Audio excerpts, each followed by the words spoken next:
Hello বন্ধুরা, তোমরা সবাই কেমন আছো? তো আশা করছি তোমরা সবাই ভালো আছো। তো তোমাদের ভালোবাসায় আমি অনেক ভালো আছি। চলো আজকে আমি আবারও চলে এসেছি নতুন একটা রেসিপি নিয়ে। আজকে আমি বানাবো এই 10 টাকা দুটো গুঁড়ো দুধের প্যাকেট নিয়েছি। এই প্যাকেট দিয়ে রসমালাই। তো তোমরা পুরো ভিডিওটা দেখো, অবশ্যই ভালো লাগবে। ভালো লাগলে কমেন্ট বক্সে জানাতে ভুলো না তোমাদের কেমন লাগলো। চলো রেসিপিটা এবার শুরু করা যাক। আমি প্যাকেট দুটোকে কেটে নিয়ে দুধগুলোকে আমি ঢেলে নেবো।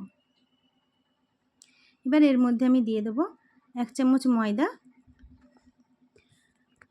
আর দিয়ে দিচ্ছি হাফ চামচেরও কম বেকিং পাউডার, আর এই 4 চামচের 4 ভাগের 1 ভাগ আমি দিয়েছি অ্যারারুট। তোমরা যদি ডিম দিয়ে মাখতে চাও তাহলে অ্যারারুটটা না দিলেও চলবে।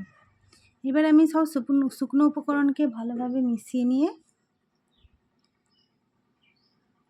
দেখো ডলে ডলে ভালো করে মিশিয়ে নিচ্ছি। মেশানো হয়ে গেলে এর মধ্যে আমি দিয়ে দেবো,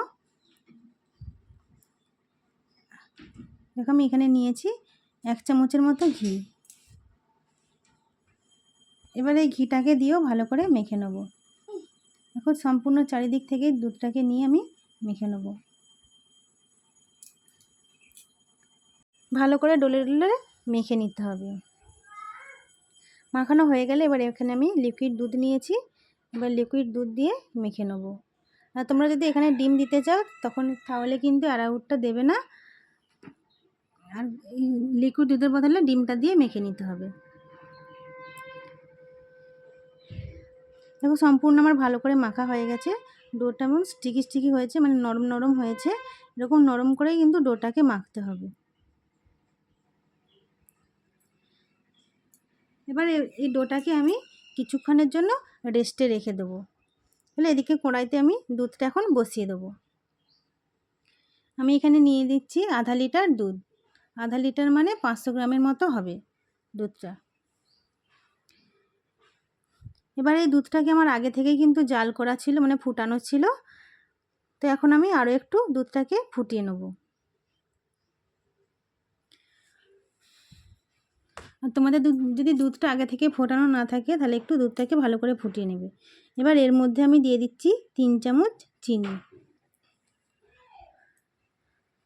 তোমরা যেমন মিষ্টি খেতে চাও সেই অনুযায়ী চিনিটা দিয়ে দেবে। দেখো দুধটা আমার ফুটতে থাক, এইদিকে আমি মিষ্টিটাকে শেপ দিয়ে দেবো। দেখো আবার আমি একটু ভালো করে মেখে নিচ্ছি। ভালো করে একটু ডলে ডলে মেখে নিয়ে এবার আমি অল্প অল্প করে ডো নিয়ে মিষ্টির শেপগুলো দিয়ে দেবো। দেখো রসগোল্লা মিষ্টি, এই রসগোল্লা বলছি, সরি রসমালাই মিষ্টি কিন্তু একটু লম্বা শেপের হয়, তার জন্য আমি দেখো এখানে লম্বা শেপের বানিয়েছি। আবার একটা বানিয়ে দেখাই।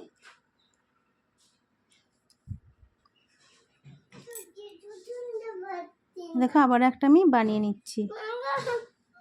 এই একইভাবে আমি সব মিষ্টিগুলোকে শেপগুলো দিয়ে দেবো।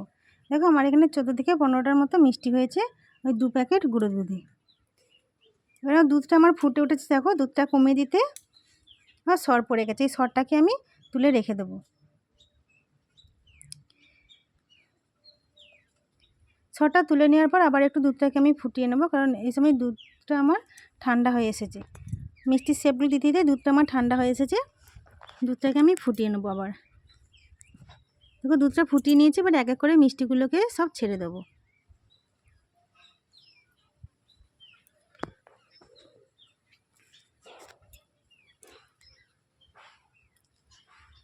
দেখো মিষ্টিগুলোকে আমি এক এক করে সাবধানেই ছেড়ে দিচ্ছি। তো তোমরাও চেষ্টা করবে এইভাবে বানানোর। তাহলে সব মিষ্টিগুলোকে ছেড়ে দেওয়ার পর আমি একটু চাপা দিয়ে দেবো 5 মিনিটের জন্য। দেখো আবার 5 মিনিট পর ফিরে আসছি। এই দেখো বন্ধুরা, কি আর বলবো, মিষ্টিগুলো আমার দেখো সব গলে গেছে।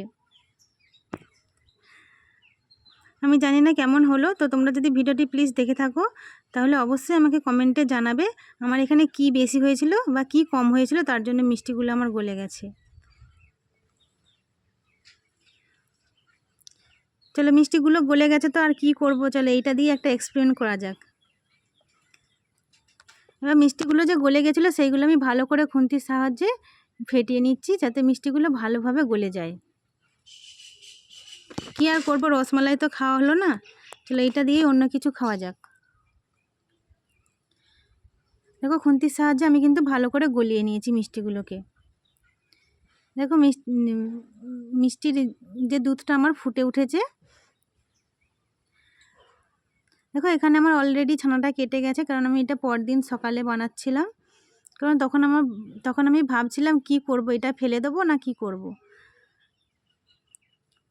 তার জন্য আমাকে কিন্তু এখানে কোনো লেবু ইউজ করতে হয়নি। তোমরা চাইলে এখানে একটু কালাকাঁদ যদি বানাতে চাও তাহলে অল্প পরিমাণে একটু লেবু দিয়ে দিতে পারো। দেখো সে পুরো দুধের জলটা কিন্তু আমি শুকিয়ে নিয়েছি। দেখো ভালোভাবে মানে ছানার জলটাকে শুকিয়ে নিতে হবে। আর আমি যে এই দুধটা দিয়ে কালাকাঁদ বানিয়েছিলাম, তো খুব সুন্দর টেস্ট হয়েছিল বন্ধুরা।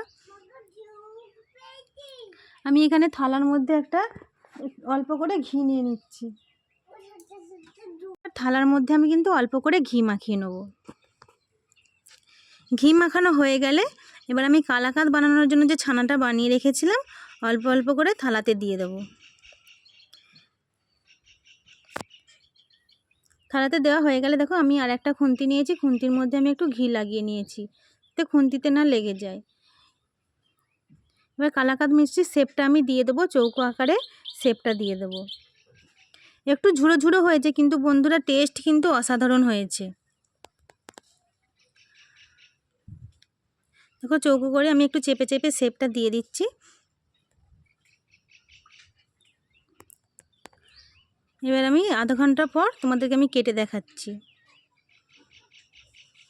দেখো একদম কিন্তু সেট হয়ে গেছে, জমে গেছে, আর একটু ছেড়ে ছেড়ে আসছে, এতে কিন্তু কোনো প্রবলেম নেই। তাহলে দুধটা কিন্তু ফেলে দেওয়া না। তোমাদেরও যদি কোনো সময় এই আমার মতো পরিস্থিতি হয়, তোমরা এইভাবেই কালাকাঁদ বানিয়ে নিতে পারো।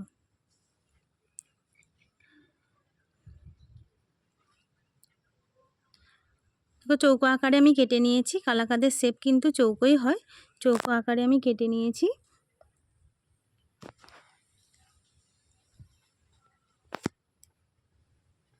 এবার এর মধ্যে আমি আমন্ড কুচি দিয়ে দেবো।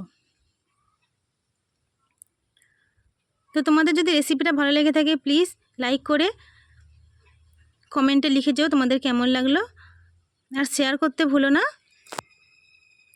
এরকম যদি কারো মিষ্টি বানাতে ভুল হয়ে যায় তো এই রেসিপিটা অবশ্যই বানাতে পারবে। তো শেয়ার করতে ভুলো না। তো দেখা হচ্ছে পরের ভিডিওতে, আজকের মতো এখানে।